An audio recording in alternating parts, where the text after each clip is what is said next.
Under the pale light of dawn, the mist over Bletchley Park hung like a veil concealing the minds that would soon shape the war's invisible front. It was early 1941, and the grand Victorian mansion in Buckinghamshire stood silent, its windows shuttered, its gardens disturbed only by the crunch of boots on gravel. Inside, rooms once used for tea parties and concerts now hummed with a mechanical pulse. Rows of clattering typewriters, rotary dials, and endless paper reels created a strange symphony, a secret war within the war itself. These were Britain's unseen soldiers, mathematicians, linguists, engineers, and chess champions. Their weapons were logic, wires, and willpower. Their enemy, a cipher machine thought unbreakable. The Enigma in the months after France fell, Britain stood alone, battered but unbroken. German U-boats prowled the Atlantic, cutting off convoys and strangling supply lines. The Admiralty estimated that Britain was losing more than 500,000 tons of shipping each month. Each sinking meant less fuel, less food, and fewer weapons. The Germans believed their communications were untraceable, their radio messages wrapped in an electric labyrinth no human mind could follow. Every morning, the Luftwaffe, Kriegsmarine, and Wehrmacht transmitted thousands of encrypted orders. Each one pulsed across the airwaves in rhythmic static, 3- and 4-letter groups that made no sense to anyone outside the Reich. British operators intercepted them relentlessly, recording, filing, and forwarding. Yet without a way to decode, it was like staring at the heartbeat of a monster without knowing what it meant. The Enigma machine, in its steel-gray casing, looked deceptively ordinary. But behind its keyboard lay a system of rotating rotors, plugboards, and electrical pathways capable of generating over 150 quintillion possible combinations. Each morning at midnight, the Germans reset the daily key. Rotor positions, plugboard swaps, and ring settings all changed anew. Even if British cryptanalysts somehow solved the code one day, it would all vanish the next. That was the cruel genius of Enigma. Every night at Bletchley, a new war began. Every dawn, their victories were erased. When the first team of Codebreakers arrived, their task seemed impossible. Yet their recruitment was as unconventional as their mission. Cambridge mathematicians, Oxford linguists, and crossword champions. People plucked from universities, banks, and even classrooms. The government called it the Government Code and Cipher School, but to those within, it became simply the Park. Every new arrival signed the Official Secrets Act, binding them to silence even among family. Not even the Prime Minister knew the full scale of what was being attempted behind those gates. To the outside world, Bletchley Park did not exist. The battle to break Enigma had begun years earlier, long before Britain declared war. In the 1930s, Polish cryptanalysts led by Marian Rejewski had achieved a breakthrough. Using mathematical permutations and intelligence smuggled from German industry, they built a replica of Enigma and managed to read limited traffic. But as the Germans improved their design, adding more rotors and more plugboard links, the Poles' advantage slipped away. On the eve of invasion in 1939, the Polish Cipher Bureau shared everything they had with the British and French. When Britain went to war, it inherited both a problem and the first fragile clues to its solution. Inside Hut 8, the room assigned to German naval traffic, the air was thick with tension and tobacco smoke. Alan Turing, a young Cambridge mathematician with an awkward gait and a brilliant mind, sat surrounded by stacks of intercepted cipher sheets. He had a theory, a way to use logic machines to test thousands of possible Enigma settings faster than any human could. His machine, later called the Bombe, would be electromechanical, driven by motors, wires, and rotating drums mimicking Enigma's own logic, but running at impossible speed. Turing's designs met skepticism. The British establishment trusted sailors and soldiers, not eccentric academics with half-tied shoelaces and wild ideas about thinking machines. But war had no time for pride. Soon, the first bomb prototype was built at the British Tabulating Machine Company under engineer Harold Keene's supervision. Its wiring supervised by Turing and Gordon Welchman, a fellow mathematician who improved the design with a critical diagonal board. When the machine first powered up, it filled the room with a deep mechanical hum. Dozens of rotors spun simultaneously, clacking like distant gunfire. It was a new kind of weapon, one that fired electrons instead of bullets. The bomb searched through the night, its circuits flickering as it tested key after key. Each result was logged, analyzed, and cross-checked by women of the Women's Royal Naval Service, who worked tirelessly, deciphering the machine's clues into possible Enigma settings. Their shift rotations mirrored combat duty, long hours, sleepless nights, and precision under pressure. Each success saved lives at sea. Still, the enemy adapted. The German Navy, led by Admiral Karl Donitz, introduced new procedures, extra rotors, more complex plugboard connections, and altered message indicators. Each modification reset the British effort. For weeks at a time, the park went dark, its intercepts useless, its analysts exhausted. Turing's mind raced for new solutions, but his breakthroughs depended on speed. Speed in engineering, speed in computation, and speed in thought. Bletchley Park's electricians and machinists worked without rest, reconfiguring machines and swapping out parts as new Enigma models appeared. The engineers knew that every delay meant more ships lost, more lives taken beneath the Atlantic waves. Yet the real strength of Bletchley Park was not just in its machines, but in its secrecy. No single person knew the full picture. Each hut specialized in a fragment of the puzzle. Naval codes in Hut 8, Army and Air Force traffic in Hut 6, and mechanical operations in Hut 11. Messages were passed by couriers under armed guard, never spoken aloud outside the gates. To keep morale high, supervisors framed their work not as abstract puzzles, but as weapons that could shorten the war. And slowly, as the nights passed, they began to see patterns, fragments of German orders, weather reports, and convoy schedules. It was like glimpsing the shape of an enemy submarine beneath the waves. By late 1941, the Codebreakers began to achieve something remarkable. Each night, before the Germans changed their settings at midnight, they were cracking Enigma again. The impossible machine was being beaten daily by minds and machines working together in secret. They began calling this achievement cribs, predictable German phrases like Heil Hitler or weather forecast that could be used to align their logic tests. What the Germans believed to be flawless precision became their undoing. Their discipline bred predictability, and predictability bred vulnerability. But even as success grew, danger followed. Bletchley's existence was one of the best-kept secrets of the war. If the Germans ever suspected their codes were compromised, they would change everything: rotor sets, procedures, even the machine itself. That would erase months of progress overnight. To protect the secret, British commanders disguised the source of their intelligence as ultra, a vague term inserted into reports to mislead even their own officers. Convoys were rerouted with explanations like aerial reconnaissance or lucky interception. Behind those lies was a truth so powerful it could tilt the entire balance of the war. On those cold nights, as the machines whirred in the air filled with the scent of oil and ozone, the workers of Bletchley Park understood the paradox of their mission. They were winning battles they could never speak of. Their names would appear in no dispatches, and no medals would be pinned on their uniforms. Yet each night they broke Enigma was another day the Royal Navy could fight, another convoy that might reach Britain's shores, and soon, the enemy would start to notice. Messages once believed secure would lead U-boats into traps. German admirals would question their own communications, their confidence faltering.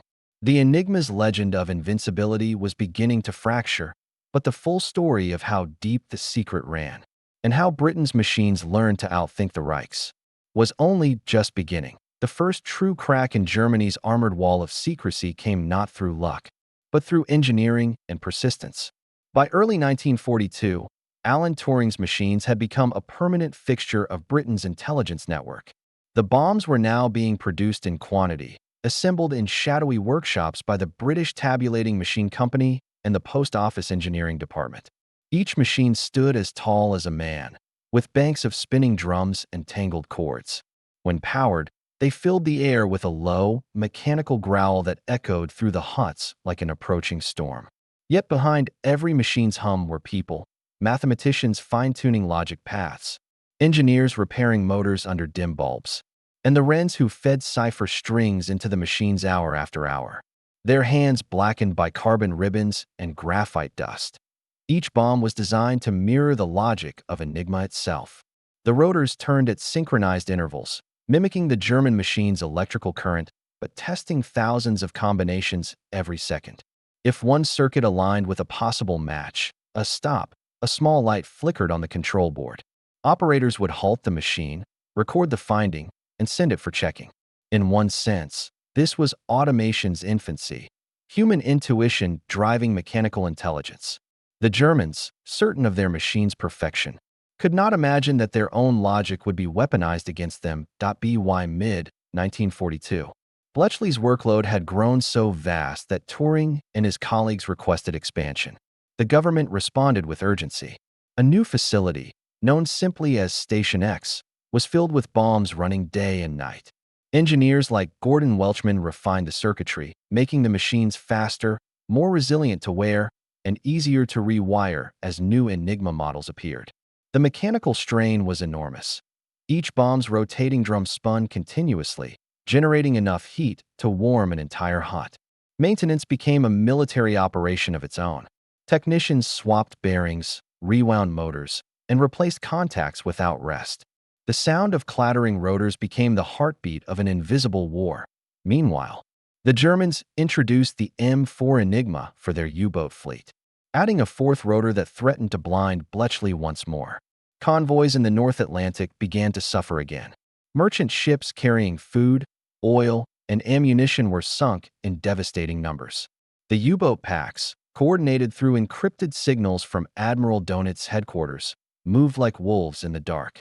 Bletchley's analysts called it the Black Gap, a period when Allied code-breaking fell behind, and the sea itself seemed to swallow men whole. In March 1942, fortune turned. A British destroyer captured the German U-boat U-559 in the Mediterranean after a long chase. As it began to sink, two sailors, Lieutenant Tony Fawson and able seaman Colin Grazier, dived inside the flooding submarine to retrieve codebooks. They passed them up moments before the vessel sank, taking both men with it. The documents contained the latest Enigma key sheets and daily settings. That sacrifice reignited Bletchley's momentum. Using the recovered material, the analysts recalibrated their bombs and once again began reading German naval traffic. Convoys that had been sailing blind could now avoid ambushes. The change was immediate and devastating for the U-boat fleet. Inside Hut 8, the victory was not celebrated with cheers, but with faster work. Every minute mattered. Alan Turing modified his logic to incorporate the new data. Welchman's diagonal board upgrade allowed bombs to skip impossible settings, multiplying their speed. Engineers recalibrated voltage inputs to handle longer operational hours. A small army of mechanics, most of them women, moved between machines tightening screws, oiling axles, and replacing fuses. The synergy between human insight and machine rhythm became almost musical, an unending counterpoint to the chaos raging outside. To sustain this pace, the British government expanded the operation even further. By late 1942, over 7,000 people were employed across multiple sites, each sworn to absolute secrecy. Mathematicians in one hut worked alongside linguists and radio engineers in another. The effort became an industrial process, an intelligence factory producing truth from noise. Each intercepted message passed through a chain, captured by wireless operators, recorded on paper tape, punched into bombs, interpreted by analysts, and distributed to the Admiralty as ultra-intelligence. The system was so efficient that, in some cases, British convoys received alerts about U-boat movements less than 24 hours after the Germans sent them. On the other side, Admiral Donitz began to notice his submarines were dying in suspicious patterns. Convoys were slipping past kill zones. U-boats found themselves ambushed by destroyers in the middle of the Atlantic. The Kriegsmarine's faith in Enigma began to waver, though no one dared suggest it openly. Donitz ordered communications protocols rewritten and captains disciplined for careless radio habits. But the problem was not in discipline, it was in mathematics. The Germans had built their empire on the assumption that no machine could outthink Enigma. They had never imagined an entire nation would dedicate itself to proving them wrong. In one critical operation in December 1942, the Battle of the Barents Sea, British forces intercepted German naval orders directing heavy cruisers to destroy an Arctic convoy bound for Murmansk. Thanks to ultra-decrypts, the Royal Navy's small escort group anticipated the attack and turned the trap around. German ships retreated in confusion, their commanders unaware that their own words had betrayed them. That single engagement convinced Hitler that the Kriegsmarine's surface fleet was a liability. He ordered most capital ships withdrawn, handing the Atlantic to submarines alone, a strategic miscalculation, rooted in the belief that Enigma still guarded his communications. Each breakthrough at Bletchley depended on collaboration between minds and machines.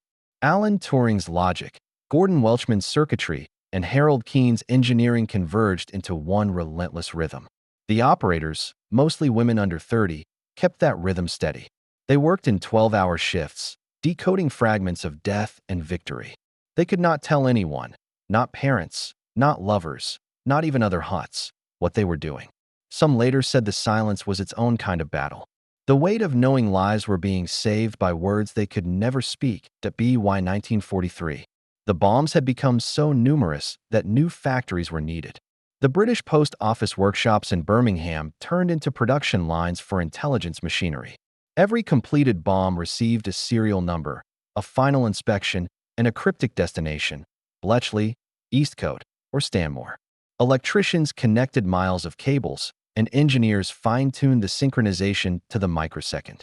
It was the dawn of computational warfare, the birth of an alliance between thought and electricity, and yet, even as Bletchley's success grew, its enemies evolved. German engineers began experimenting with even more secure cipher systems: Lorenz, Geheimschreiber, and other high-level machines intended for the Wehrmacht's top brass. These would require new methods entirely, ones beyond Enigma's architecture. But the lessons learned from Enigma had already reshaped Britain's understanding of war. It was no longer only fought on fields and seas, it was fought in frequencies, in logic, and in silence. AS 1943 gave way to 1944. The nightly cracking of Enigma became routine, yet the stakes only deepened. The Allies were preparing for an invasion of Europe, and ultra-intelligence would be its compass.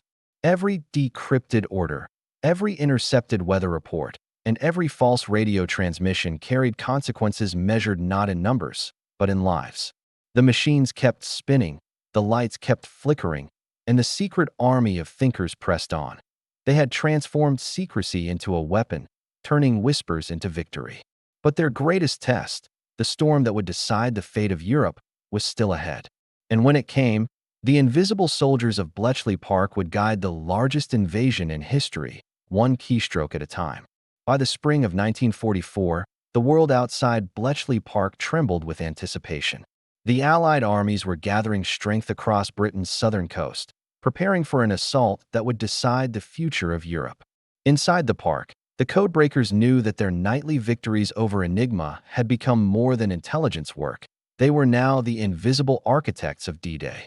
Every decrypted message carried across their desks was another thread in the web that would ensnare Hitler's defenses in Normandy. Yet still, their silence was absolute. They left for work under the same gray skies, boarded the same guarded buses, and spoke of nothing when they returned. To them, victory was measured in secrecy. Ultra-intelligence, as it was known to those few who had clearance, had grown into the most valuable military secret of the war. The Allies could read much of the German High Command's traffic in near real time. They knew which divisions were in France, which units were being refitted, which ports were mined, and even how many tanks were short of fuel. It was as if the enemy's thoughts were being broadcast nightly in Morse code. But the responsibility was crushing. Every use of Ultra had to be disguised, lest the Germans realize their cipher was compromised. Commanders invented cover stories, scouting planes that had happened to spot convoys and patrols that accidentally stumbled upon supply depots. Behind every such coincidence stood a roomful of exhausted codebreakers, eyes red from sleepless nights, hearts heavy with the burden of knowing what no one could ever say. Among them were minds that would later change the world of science and technology. Alan Turing continued to refine the bombs while secretly working on something even greater: a fully electronic machine that could learn from logic rather than mechanical motion. Others, like Max Newman and Tommy Flowers, built the Colossus, the world's first programmable electronic computer. Colossus wasn't aimed at Enigma, but at the even more complex Lorenz cipher used by the German High Command. With its vacuum tubes, switches, and punch tape readers, Colossus could process data faster than any human or bomb combined. It was the dawn of digital warfare. The machines of Bletchley were no longer just decoding messages. They were redefining the future of intelligence itself. The Germans, meanwhile, were unraveling without knowing why. Admiral Donit's U-boat losses mounted to catastrophic levels. Convoys now crossed the Atlantic with growing safety, guided by decrypted reports of submarine positions. On land, German field commanders grew suspicious as Allied forces seemed to anticipate their every move. Tank divisions sent to reinforce one sector found themselves bombed en route. Supply trains vanished under sudden airstrikes. Some officers blamed spies. Others suspected treason. Yet the truth was far beyond their imagination. Their enemy had infiltrated not their ranks but their mathematics. When the invasion of Normandy began on June 6, 1944, Bletchley Park worked at fever pitch. In the final weeks before D-Day, ultra-decrypts had confirmed that the Germans expected the main landings at Pas-de-Calais, not Normandy. The deception plan, Operation Fortitude, depended on that false belief. Through Enigma intercepts, Allied commanders could verify in real time that Hitler's staff still believed the ruse. Even as thousands of ships crossed the channel under the darkened sky, the codebreakers were listening to German confusion spreading hour by hour. Their invisible hand had guided the largest amphibious operation in human history. In the months that followed, the collapse of Nazi communications accelerated. German units retreating across France relied on radio more than ever, and Bletchley's decrypts poured in at unprecedented rates. The Enigma, once the symbol of German invincibility, had become a liability. Captured officers still refused to believe it possible, insisting their codes remained secure. The irony was tragic. The machine that once guaranteed their command structure now delivered their defeat, message by message, into Allied hands. But inside the huts of Bletchley Park, triumph was tempered by exhaustion. The operators worked in stifling heat, surrounded by the roar of fans cooling the bombs and colossi. Papers piled high. Cigarette smoke clung to every surface. There were no parades, no medals, no recognition. Only the next shift, the next code, the next night. Secrecy was Botha's shield and a burden. When victory finally came in May 1945, the celebration at Bletchley was quiet. The staff gathered outside the mansion, listening to Churchill's broadcast declaring peace in Europe. Many wept, not just for joy, but from the release of years of silent tension. They had helped win a war the world would not know they'd fought. When the war ended, the secrecy deepened. The British government ordered all bombs dismantled, their components destroyed or dispersed. The workers were told never to speak of what they had done. For decades, the story of Bletchley Park remained hidden, its veterans forgotten in silence. Alan Turing continued his work on computing, but was persecuted under the same government that once depended on his genius. He died in 1954, his contributions unrecognized until long after his death. Only in the 1970s did the truth begin to surface, revealing how close the war had come to being lost, and how minds armed with mathematics had turned its tide, strategically. The effect of Enigma's defeat was incalculable. The Allied shipping lanes reopened, saving Britain from starvation. The Luftwaffe lost the element of surprise. Field commanders in Africa, Italy, and France faced opponents who seemed omniscient. Historians later estimated that ultra-intelligence shortened the war in Europe by at least 2 years. Psychologically, it shattered the myth of German infallibility and proved that human intellect could pierce even the most intricate machinery of war. The struggle had not been just between armies, but between logics, between faith and secrecy, and the relentless pursuit of understanding. Bletchley Park's legacy lived on in the Cold War that followed. The principles behind Turing's machines inspired the first generation of computers at Manchester and Cambridge. The fusion of human reasoning with electronic processing became the foundation of modern intelligence. Satellites, code-breaking centers, and digital encryption all trace their lineage back to those huts in Buckinghamshire.